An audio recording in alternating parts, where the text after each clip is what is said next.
This is Optimal Living Daily, episode 982, The Wisdom Paradox by Helene Massicotte of freetopursue.com, and I'm your narrator, Justin Malik, reading you blogs every single day of the year to help you live a more meaningful life. This isn't a typical podcast. There are no interviews, just me narrating some amazing blogs and sometimes books to help you optimize your life. Today's article is from a brand new author to the show. Helene blogs at freetopursue.com. It's all about living life on your terms, and she left her corporate life to do just that in her mid-30s. Definitely check it out at freetopursue.com, which is linked in this episode's description. And with that out of the way, let's hear our very first post from her as we optimize your life. The Wisdom Paradox by Helene Massicotte of freetopursue.com. I don't know. No, really, I don't. The more I read, the more I realize I don't know anything, or at least I don't know many things with any degree of certainty. I used to think I knew a lot. Indeed, at one point in my life, I thought I knew everything. That's called being a teenager. The less we know, the more certain we are. The world is black and white. There's a definitive answer for everything. Certitude is a given. Overconfidence oozes from every pore. Maybes, possiblies, and it depends are reserved for non-committal wimps. To the most uninformed, the world is binary. Yes and no, love and hate, agree or disagree, for and against. To the greener minds of the world, answers to anything you want to know are somewhere. You just have to find the right search engine or the right person who can offer the definitive answer. Depending on the question they're trying to answer, the process can leave them pretty frustrated.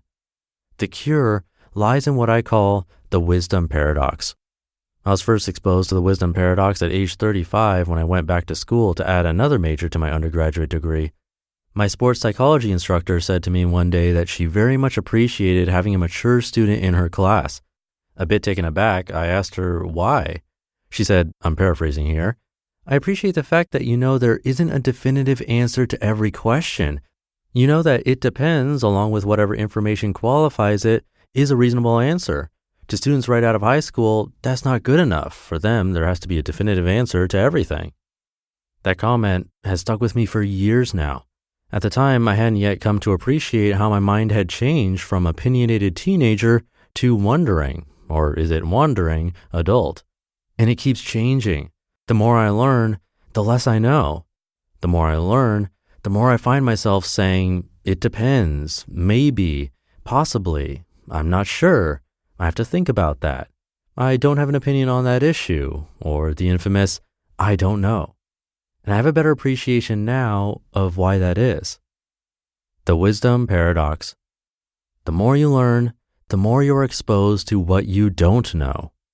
The wisdom paradox tells us that the more we're exposed to thoughts, points of view, new situations, cultures, ideas, and facts, the more we appreciate just how ignorant we are and that the ways to see the world are virtually infinite. Don't worry, there's a payoff to that growing feeling of cluelessness. There's power hidden in it. That power rests in the lack of assumptions. We stop assuming there's an easy answer. We ask more questions. We listen more intently to fully appreciate and understand a point of view. We realize that anyone and everyone can be a teacher.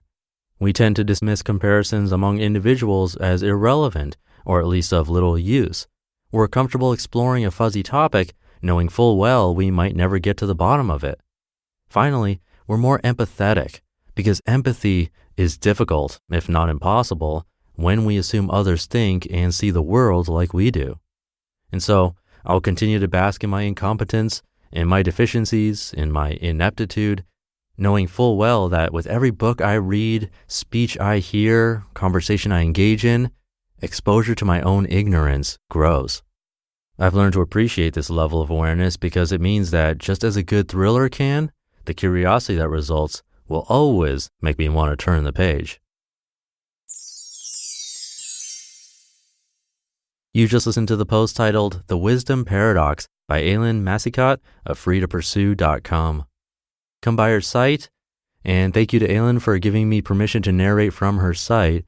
That will do it for today. It's a short one. Have a great day, a great weekend if you're listening in real time, and I'll see you tomorrow where your optimal life awaits.